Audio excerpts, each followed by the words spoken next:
I agree with you. Yeah. That's what I thought of last night. New bit. Ready? All right. Every time I go on the road, I go, oh my God, I'm going to work out like a crazy person. I got 2 weeks. I'm going to Denver, Mile High. I'm going a day early. I'm hitting that gym. There's that great gym at the Ritz-Carlton. I'm running at the high altitude, get my wind way up. I'm going to do weights. Salt Lake City, I'm just going to jog. What's going to be better than jogging it's through? a clean town. And then I wind up, I'm in bed at 2 in the afternoon eating waffles with whipped cream all over them, watching Glee on demand going, oh my God. Glee on demand. Already got out of his wheelchair. It must be a dream sequence. He's doing the safety dance and he's walking around. Artie's a really good dancer. You know, they really screwed themselves putting this kid in a chair. That's what I thought. And there's nobody in the room. No. Wait, and then the maid goes, can I go now? And the maid goes, Senor Mohr. Why don't we write together? What's going on? I just helped you with your bit. Let's do Angie likes it. Angie loves it. We should write together. Yeah, I know. We should go pitch to Lifetime every fucking week. Every week. We got something else. Look, Mohr and Koechner are coming in. Tell them anything. We don't have time. No. Tell them we can't do it. But they're doing the male masseur. They're doing the masseur gag again. The two guys that are the two masseurs that act like they're gay, but they're actually servicing all the local women. Oh God! I thought they were going to pitch orderlies again. I thought they were going to be the nutty orderlies that help so for the in love old. with orderlies.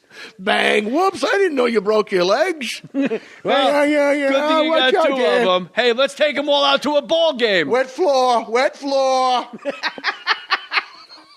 Hey, lava su manos, okay, Jose? Lava su manos. Hey, listen, you stupid. Why don't you put some cap full of bleach in that mop water? It smells terrible.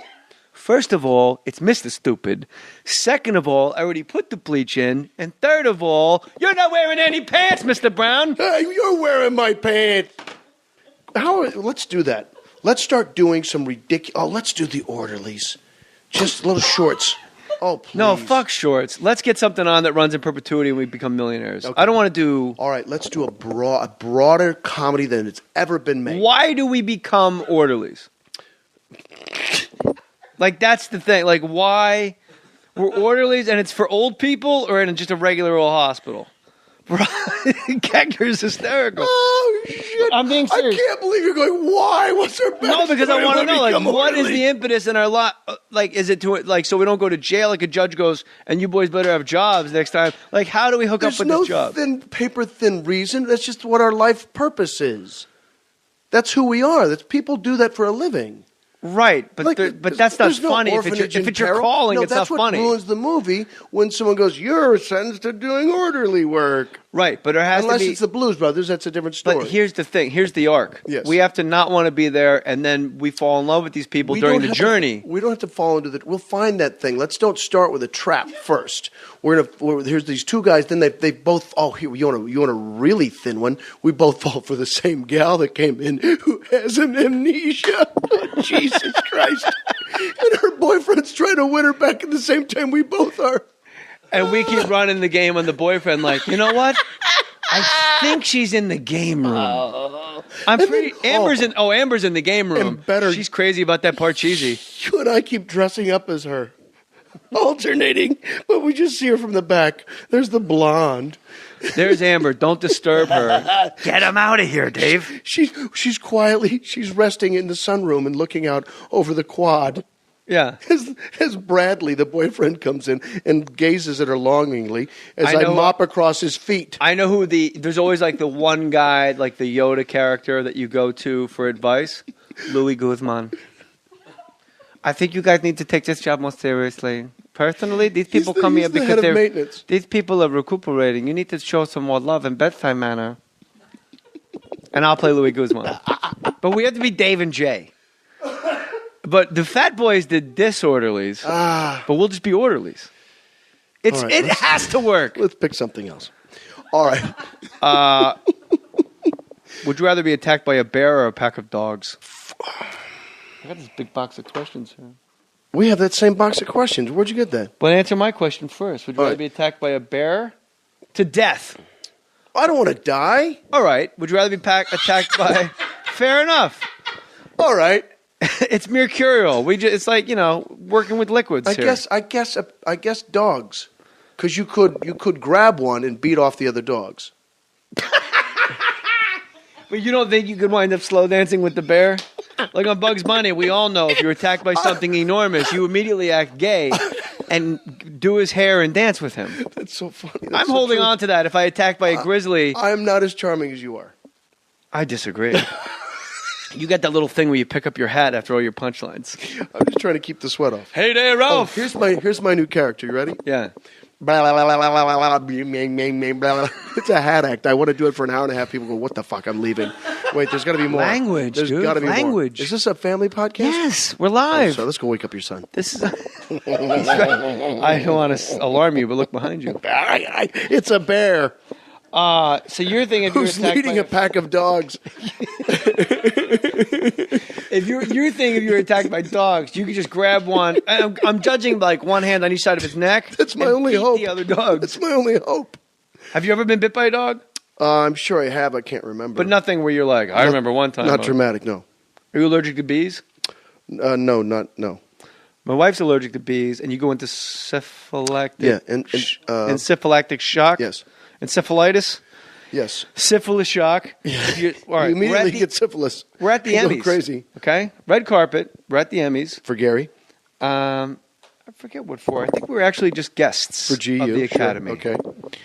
And we are at the okay, are you ready? This is Jay Mohr, red carpet, and walked. Bzz, my wife gets stung on her spine where the spine meets the neck. Jeez. And she's allergic to bees.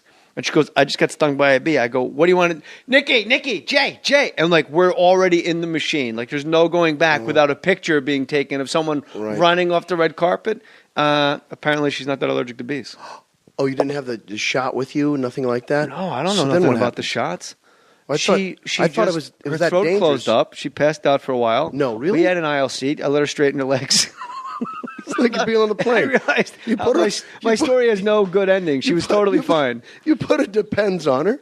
You sat through the business. Huggies. I put Huggies on my wife. Huggies on her. You booed everything that won. Boo. Boo. That sucks. The Naked Trucker Yes. was something my wife's been telling me about since we met, and you really had an indelible impression on her. That's and nice. she's sort of a comedy savant. Oh. And you and I don't know your partner's name. Dave Allen. Gruber. Dave Allen Gruber. Dave Gruber Allen. But the Naked Trucker's no more. We don't do it. Wait, hold on. You said Dave Allen, then you said Dave Allen Gruber, then you said Dave Gruber Allen. Well, he goes by Dave, parenthetical Gruber, Allen. That's how he prefers to spell and... so his name. he's well adjusted. Yes. He's a lovely man. And we're still trying to figure out, from what she's explained to me, how you did that comb over. I Did was? you had a huge comb over. It was a wig. Oh, it was a wig. Yeah. Well, that would explain the comb over. Yeah. It was a clip-on wig. What do you think had more wigs, Rock of Ages or The Help?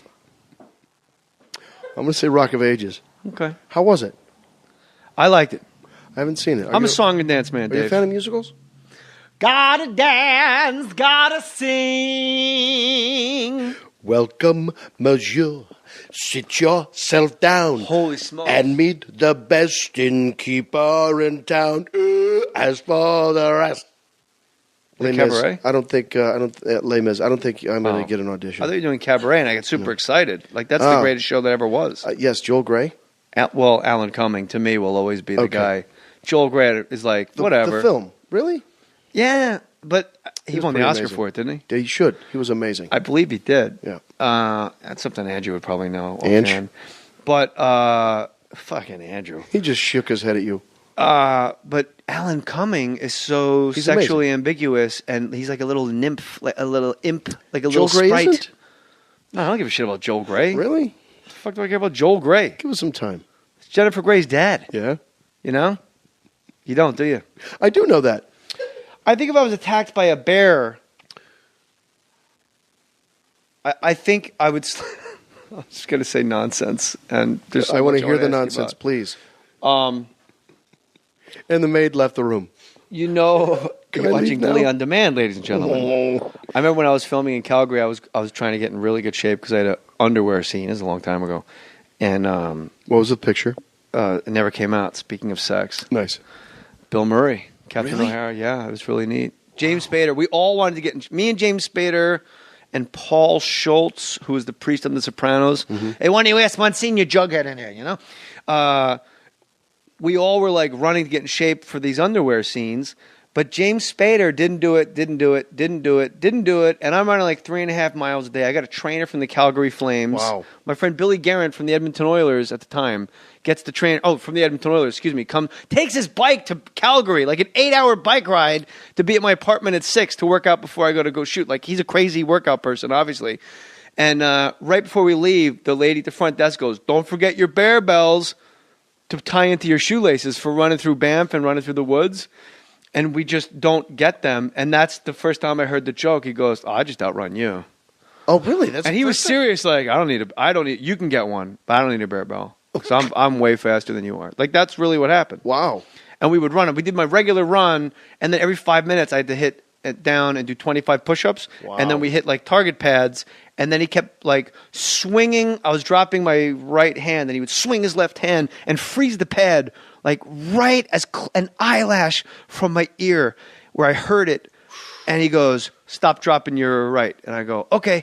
And then you run, and you're running through the woods, and it's uphill and down and up. What were you? Is it a boxing movie? What? No, it's just to burn more calories. Wow. You box, like, just really, let's take it up a notch because we're filming. You're going to be naked in a week. Let's do it. So then the second time, he goes, whoosh. He goes, "Dropping your right." I'm like, "All right, whatever." And then the third time, he goes, "Dropping your right." I go, "Then just fucking hit me next time." Because I'm tired of hearing you telling me. Like, apparently I dropped my right. I'm not a fighter, okay? Right. Like, I'm belligerent. I'm a fucking petulant teen. We run. He goes, "Give me 25 push-ups." All I remember is looking up at this guy and the blue sky above him. He fucking clocked me with the pad. No shit. I go, "Just fucking hit me next time." Wow. And I go down to do my push-ups, and apparently I stood up, and my right was down, and he just, with a pad on his hand, just went pop against my head. And I don't remember any of that. I just remember laying flat on my back, the most peaceful I've ever felt. He knocked you out? Yeah, he knocked me out cold. Wow. With a pad. That's what a puss I am. No, you can't catch a guy right. With a pad, with a target pad, the kinds that yourself Freddie some Roach credit. hold. You dropped your right. Not anymore. Up here, top pinned. all day. I sew it to my Tuck scarf. the chin. Tuck the chin. I sew my long sleeve to my So scarf. wait a minute. I want to know about the picture. So you're in amazing shape. You got a six-pack Oh, yeah. for that picture? Yeah. Are you the lead? Are you the guy that's... I was one of the leads. Me and Melora Walters are getting divorced. One of us hires Bill Murray. The other one hires Catherine O'Hara. Who's directing? James McNaughton, who Okay, worked sure. with Bill Murray in Mad Dog and Glory, and worked with Bill Murray. Did Wild Things. He had a lot of Henry heat. Portrait of a Serial Killer? Yes, it's Yes. just one of those things that just went off the rails. Like we talked about earlier. I think Bobby Lee was here, and we talked about it, and it was like it's just one of those things. The opening credit, and I've said it on the podcast to the audience. When something goes south, it's not like 20 minutes into the movie you look at your buddy and it's go, immediate. "I don't think this is working." It's literally like you see a Renault driving through the Canadian hillside, and the music comes in, and you go, "Oh no, I don't like it. It's this is bad." And Yep. everything's bad. Yep. It's bizarre. And it's worse when you know it when you're shooting it. You're like, oh, this is going to be a bad one. See, I'm such a bizarre Optimist? That's good. Yeah, that I'm always like, it'll work. Eddie Murphy's in it. What could happen? I wasn't in that movie. Did you read for it? No. Pluto and Ash? It was a big movie. I was hoping for it. Oh, with the dog. I got Dave Koechner here and the dog. No, it's fine. We're all right with the Dog doesn't dog. like- It's real life. Shut up with the dog now. Is that your neighbor? No, it's my dog. Oh, it's your dog. Okay. What movies have you been in that you thought were going to be great? You won't say them? I'm not going to probably do Because that. I saw you in a movie that I didn't expect much of, and it turned out to be great. It was the one with Jason Bateman and Kristen Wiig. Oh, Extract. Extract. That was a Mike Judge movie. Yeah, I was so happy to be part of that. Yeah. That was amazing. Plus, it's a great character I got to play. I was just... It was Mike Judge is the greatest. I love Mike. He was great in it. Yes. But I love Mike Judge. I was so happy to be in that I think if that movie had any other different name, it would have made an extra $10 million because it was just an odd name. It was a company that extracts juice from berries and does weird things. Jason Bateman runs it, and every time he comes home, his wife doesn't want to have sex. Right. So he hires a guy to try to have sex with his wife. Yes. She winds up And getting she does her. it. Yeah, And she tries to call it off, and then because he wants to sleep with Mila Kunis's character. Yeah. So he figures to allay the guilt, he's going to have his wife sleep with someone, so he'd feel good about himself doing it. And Ben Affleck. Ben Affleck's Oh the my bartender. God. Ben Affleck, one of the best cameos ever, is just the hippie bartender that instead of ancient says ancient. It's an ancient secret, man. That's Johnny Hammerstick. He crushes ass. I don't know what to tell you, man. There he goes, Johnny Horsecock. He's fucking your wife. You've got an incredible memory. Well, I liked it. Wow. And you had one of the best lines. And again, big comb over for you. No comb over. Bald. All right, but in my mind, Okay. bald, I was bald. Completely Still am. bald? Yep. Well, I mean, I had hair on the sides. and you were the classic never shutting up neighbor. Yeah. The bane of his Oh, existence. I loved it so much. And you bought raffle tickets for Yes. him. That were My wife and I, every year we go to this this dinner, this charity dinner at the Rotary Club. I'll be Jason It's Bateman. a great time. Yeah, I'm in a hurry. If I could get in my driveway, let's put a pin in that. That doesn't count as a drinking game. Jason Bateman actually says it. Manos, okay, Jose? Lava su manos. Hey, listen, you stupid. Why don't you put some cap full of bleach in that mop water? It smells terrible. First of all, it's Mr. Stupid. Second of all, I already put the bleach in. And third of all, you're not wearing any pants, Mr. Brown. Hey, you're wearing my pants. Let's do that. Let's start doing some ridiculous. Oh, let's do the order. I agree with you. Yeah. That's what I thought of last night. New bit. Ready? All right. Every time I go on the road, I go, oh my God, I'm going to work out like a crazy person. I got 2 weeks. I'm going to Denver, Mile High. I'm going a day early. I'm hitting that gym. There's that great gym at the Ritz-Carlton. I'm running at the high altitude, get my wind way up. Mm-hmm. I'm going to do weights. Salt Lake City, I'm just going to jog. What's going to be better than Clean. jogging It's a through? clean town. And then I wind up, I'm in bed at 2 in the afternoon. Why don't we write together? What's going on? I just don't helped you know. with your bit. Let's do it. Angie likes it. Angie loves it. We should write together Yeah, I know. We should go pitch to Lifetime every fucking week. every week. We got something Listen, else. look, Mohr and Koechner are coming in. Tell them anything. We don't have time. No. Tell them we But can't they're do doing it. the male masseur. They're doing the masseur gag again. The two Afternoon, eating waffles with whipped cream all over them, watching Glee on demand, going, "Oh my God, Glee on demand. Artie got out of his wheelchair." It must be a dream sequence. He's doing the safety dance and he's walking around. Artie's a really good dancer. You know, they really screwed themselves putting this kid in a chair. That's what I thought. and there's nobody in the room. No. Wait, and then the maid goes, "Can I go now?" And the maid goes, "Senor." Guys the two masseurs that act like they're gay, but they're actually servicing all the local Oh women. God, I thought they were going to pitch orderlies again. I thought they were going to be the nutty orderlies that They're help so for the in love old. with orderlies. Bang! Whoops! I didn't know you broke your legs. Well, yeah. good thing you Watch got out, two kid. of them. Hey, let's take them all out to a ball game. Wet floor. Hey, lava suma.